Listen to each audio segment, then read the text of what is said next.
You ready? This question sucks. This question This question sucks. You guys look gay. Hi, my name is Moses. I play guitar in the band 37. Hi, my name's Dylan. I play bass.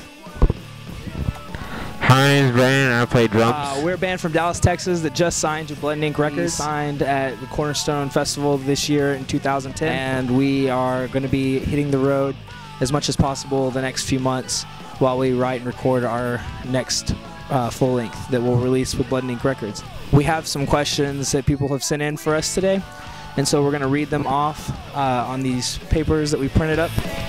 All right, I'm going to start it off. This one is from a guy named Cody in Burleson, Texas, and he says that you guys, basically, I'm not going to read everything he said, but he said basically you guys are pretending to be a hardcore band and you don't know what hardcore is. Moses, how do you feel about it? I personally don't respect Cody from Burleson's opinion. Personally knowing Cody, I know that he faked his vinyl collection about a year and a half ago and started wearing Bane shirts to call himself a hardcore kid. Next question. Our next question is from a guy named Shawn Michael from Nashville, Tennessee, and I think his band is on Blood and Ink. He wants to know if do you guys feel threatened or like a newcomer to the Blood and Ink family? We don't feel threatened. We've talked with the guys from Blood and Ink. Working with a label like Blood and Ink, it allows us to be the kind of band that we've been shooting to be, which is a credible band that appears hardworking, because we believe that street cred can only be bought. Also check out Dependency, because I'm pretty sure Shawn Michael is in Dependency.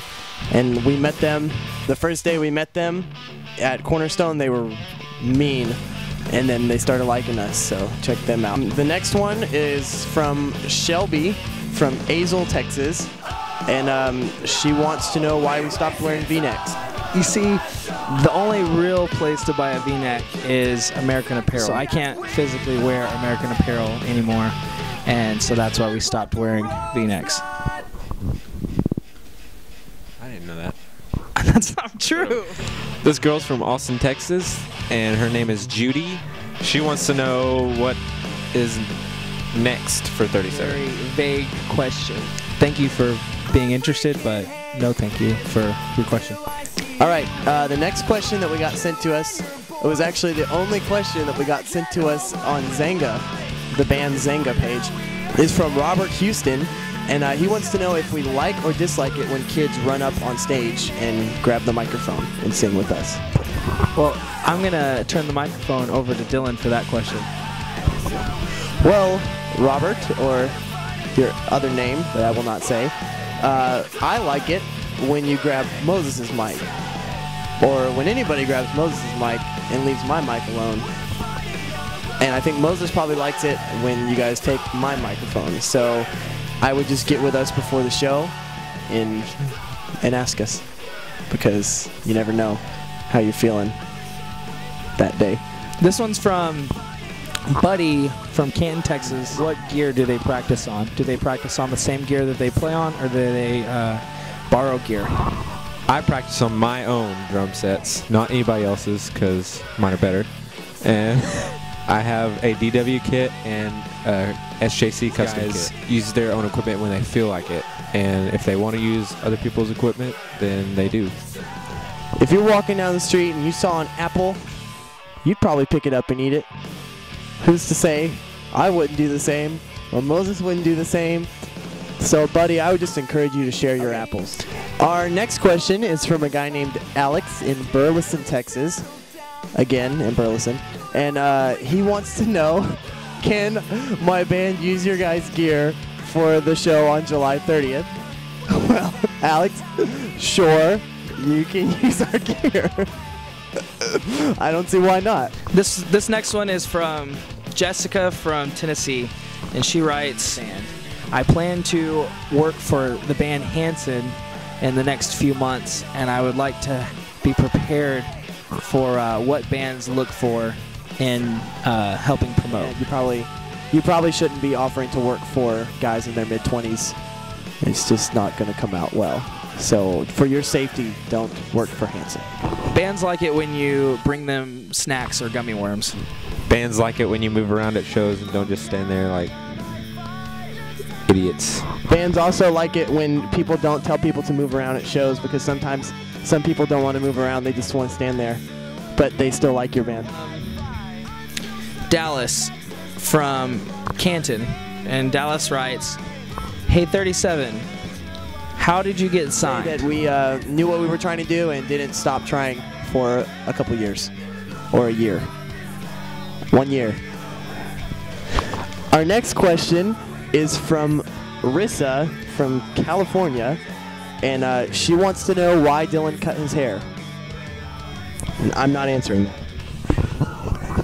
Dylan turned 23 this year, and there's a verse in the Bible. Well, there's a movie called Terminator 3. It's from Paige from Milwaukee, and she wants to know if we have a biggest fan, and if we don't, can she be the biggest fan? Paige, first off, I know probably 5 people that come to mind that like our band that are probably about 200 more pounds than you. So if you're wanting to be the biggest fan, you should probably not be so small. You should probably gain more weight if you want to be our biggest fan. Maybe we can put like a top friends section of our biggest fan. Amen. All right, this one is from a kid named Jay who lives in Plano. And Jay writes, "How come when you guys go to shows you never dance for bands that you like?" That's a valid question. I don't dance for bands that I like because I will get hurt. And I know that there's a lot of smaller guys at shows who dance or mosh or whatever, but they're tougher than me, straight up. So, Moses.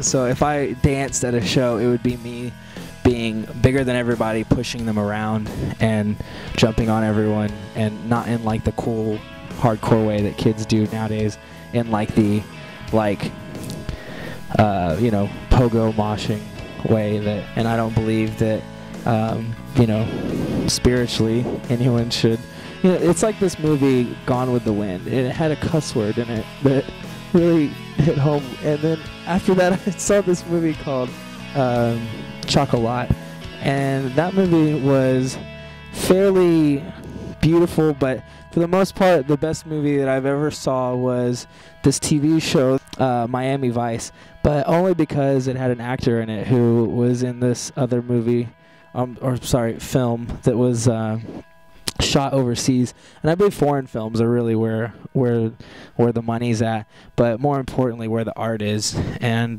that's why I don't mosh or dance at shows. This one's from Kayla from North Carolina, and she writes, "If you were to be surprised by a friend on your birthday, what would be the best way that you would want it done?" I think that oftentimes I don't like surprises because I just don't react the way people want me to. I don't act surprised enough, so they get their feelings hurt. But I think if a best friend was to show up unexpected and bring someone some pancake balls, then that would probably be the best surprise. Surprises can be fun if done in moderation. This one is from Isaiah from Oklahoma. He writes, "Dear 37, I play drums every day. What is the best way for a drummer who plays drums every day to set up his kit?" I'll answer. I think it's really all about personal preference. I set up my kit that way just because it's easiest for me, and that's really kind of the style, I guess you could. I say however you want to set up your kit, you do it. If you want to have your bass drum behind you and somehow hit it behind you and use a gong for a ride cymbal, then do it. Next question.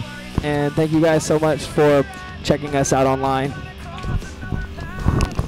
Check out Blood and Ink Records, www.bloodandInkrecords.com.